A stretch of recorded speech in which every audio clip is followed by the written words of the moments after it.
to NorsemanBasketball.com. I'm Phil Chapman, and today I am happy to be with Evan Schomer, senior at Newark High School. He just scored his 1,000th point against Seneca High School with 1:51 remaining in that first quarter. Evan, welcome. Glad that you're here. Yeah, good to be here. Yeah, tell us about the year so far. Let's start off with that. Just tell us about, you guys are 17-2. You're 4-0 in the conference. Tell us what you think about that so far. Well, I think it all kind of starts out with that Flanagan game last year. So I think that really kind of set up a fire in our hearts. Like we knew we could have won that game. We only lost by 1.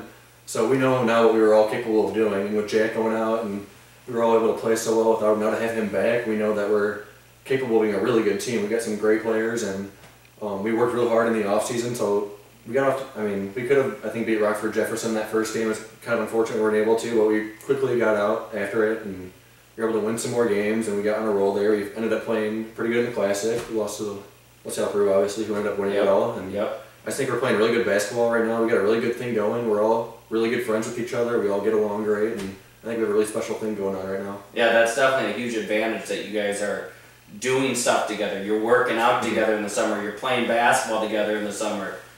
Huge advantage that you guys have probably over many of the local teams. Right, yeah, and even though it might not seem like we're friends all the time on the court and we're all yelling at each other and stuff, but I think that's actually good for us. We all motivate one another by doing that, and we really do have a good thing going on. Because only 12 or 13 Newark Norseman players, boys basketball players, have ever reached that peak.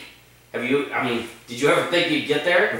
No, I never assumed I'd ever get near that level, honestly, especially because when I was in like 8th grade, I rode the bench, and 7th grade I did too, and my freshman year I didn't see myself as being a great basketball player even then at all. I didn't really learn to score even until like my junior year. I kind of developed a bit of a scoring game a little bit, I should say. But up until that level, I didn't really assume that I was going to be here at all. I was happy to get floor time my freshman year. That's all I ever wanted to do. I remember watching guys like Kyle Anderson, John Avery when I was in middle school. I just wanted to be one of them. So that was my motivation really when high school came around, to become a good basketball player and just to play for Coach T even. That was just a real honor there. Okay, so I'm going to dig into a couple things here. First of all, you tell me you barely even played when you were over at Millbrook Junior High. Is that correct? That is, yeah. And that's when I first started actually really getting an interest for basketball. It didn't really hit me till then that I wanted to play. And I was just I've only grown probably an inch or two since I've been in high school. So I was just always that really clumsy, super tall, skinny kid out there. Okay, so then you come in your freshman year, okay, and so what happens? Are you playing just JV? I started JV my freshman year, and then actually my first varsity minutes came my freshman year in the Classic against Yorkville. Wow. Coach T puts me out there, and I'm thinking, oh no, like I don't know if I want to be out here right now. And it was, as great as a feeling as it was, knowing that I was going to play varsity minutes at the same time, it was like so nerve-wracking. But it was like after that and after my freshman year, I didn't really have much nerves playing varsity basketball, because I kind of had a feel for it my sophomore year. And obviously playing teams like Moose Heart and all that was probably the most nerve-wracking game I ever played in, honestly. So when my junior year came out, that was a great game. Yeah, that was, and the way it ended too, unfortunately, 3-point game. But that's when my junior year came, and I really felt like I was pretty experienced for being a junior, and that's when my confidence level really, I thought, increased, and I knew what I was capable of doing, that I could keep working harder and getting better. So that was really just great motivation for me. Okay, so you said you kept working. Let's talk about, what does that mean to work? Because if you're going from never playing, there's a lot of kids who aren't playing, aren't the top 5 guys on their junior high team, and they just want to give up. And so you're saying that you went from not playing at all, really, in middle school, except for getting junk minutes, right, to now not only starting, but you're at the point where you could be an all-stater this year as a senior in high school. How in the world did you get to that point? Honestly, that starts with just having great friends who love the game. We would, in the summertime, they'd always ask me to go play pickup games with them. Jack, Kendall, Steve, Will, all them, Cam. They were always the great basketball players when I was in middle school. I looked up to them, even though they were in my class. I knew that I loved watching them play. I knew they were good players, so that was real good motivation for me in the summertime now to play with them, just to work on a few basics and just building off of that. And that was really a key factor. Even to this day, we were real competitive playing pickup games over at Coach T's house and his gym. So just by doing that, I think that's really been a huge motivation for me. And just like I said, watching guys like Kyle and John when I was in middle school. Yeah. I mean, that's all I wanted to be when high school came around. I couldn't wait to hopefully be in their footsteps. So that was really, really good motivation for me in middle school. Okay, so you've covered motivation by your coach. We'll talk about him in a second. You talked about your friends keeping you accountable and pushing you harder. Mm-hmm. You had to have some individual work in there somewhere. You couldn't have grown to this level of skill level because you're playing top notch right now. You're driving the ball to the hole. You're hitting threes occasionally. Now you've taken in these last 5 games, from my vantage point, you know when to shoot the three and when not to. And then you're driving to the hole, you're dunking it. Mm-hmm. And I mean, you're doing a lot of good things right now. You don't get there just by those other things. There has to be some major individual work. Yeah, and that's where I give thanks to John Avery too. Throughout the entire offseason, we worked on a lot of strength and mobility stuff and all that to help get me physically there. But also when I was a freshman and sophomore, where I didn't have my license and I was bored on a summer day, I'd ride my bike out to Coach D's. I'd shoot around there From your house? Yeah, I would, yeah. Terrible idea, because I'd come home just dead, but I'd go there, and I'd even be super tired when I showed up there. But I'd go there, and I'd shoot around for an hour or two, whatever, just work on a few things, and then I'd ride back home, and then I'd just kind of do that a couple days. I wouldn't do it super often, obviously, because it was really hot out and stuff, but I think that's another huge thing for me, was having the motivation just to ride my bike out there and just work on it and keep working on just shooting and layup, all that stuff I think was really huge for me. And just having the personal desire just to be a good basketball player, I guess. That's what really drove me to do that, and it was just a good thing for me, obviously. Yeah, that's tremendous. Now tell us about what is Coach T, Coach Rick Tollison, what does he mean to you as an individual and as a player? Oh, he means everything to me. He's such a good, I would not be the person or the player if it weren't for that man today. He's done so much for me. He believed in me from day one. When I was that not very good basketball player my freshman year, he totally believed in me, and he totally kept pushing me. And some days I'd go home, I'd be a little frustrated because I knew he was really chewing me out. And I knew, but to this day, now I look back at it, I can't thank the guy enough for doing all that he's done for me. He's really been the real motivator for me, and I can't thank the guy enough for all that he's done for me. It's a great honor to play for him. Wow.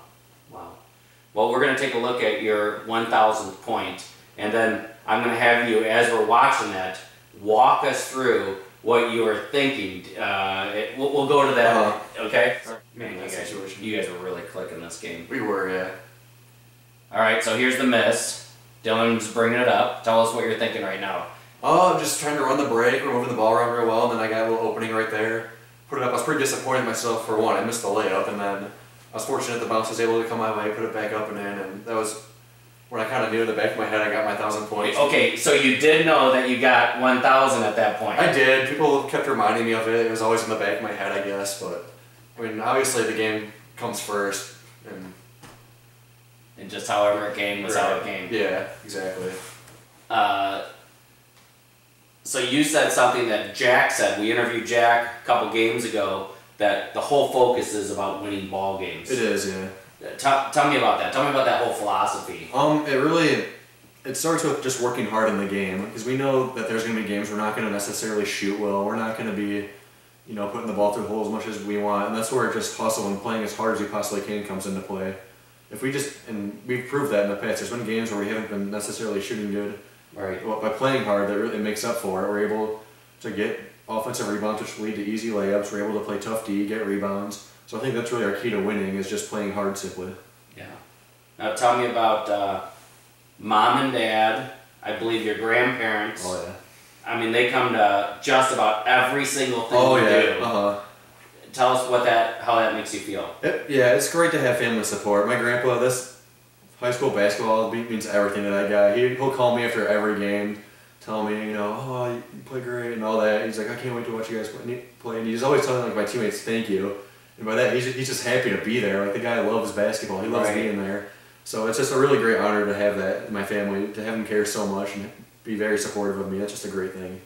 If you had to identify one of the biggest moments in your basketball career so far, hopefully your biggest moment is the last game of the year, hopefully. Yeah. But what would that biggest moment be? Right now, it's probably got to be the dunk against Flanagan. Oh yeah. I forgot. I knew it was like a really close game, but that's my first dunk of the year. That was awesome. That was like the most adrenaline I've ever felt in my life. Like I couldn't stop running, so that was a really good feeling. That was a great moment. That was a great moment. Right, yeah. You have a 6th grade kid right now, okay? And the 6th grade kid, maybe he's playing some in his team, maybe he's not getting a lot of time, either or. What advice do you have for that 6th grader as he's watching your team?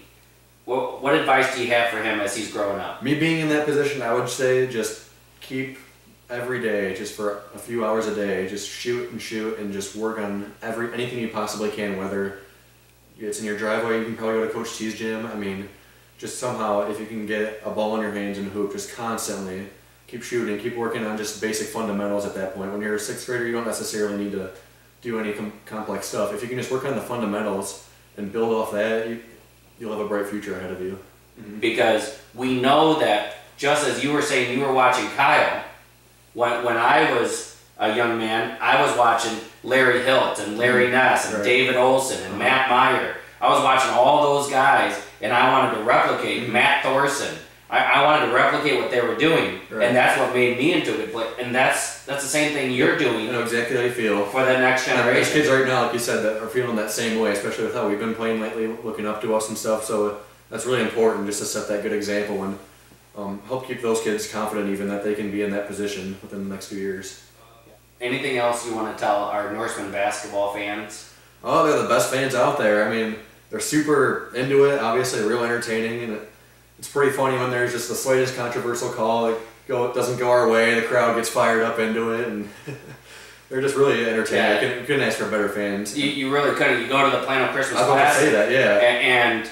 And you've got the Final Four playing. We're playing LaSalle Peru, which, man, we almost had them, lost by 6. But as our game ended, and as the Dixon Burlington Central game was getting ready to go, almost 3/4 of the gym left. I was about to say that. It's insane, considering we're one of the smallest schools in the tournament.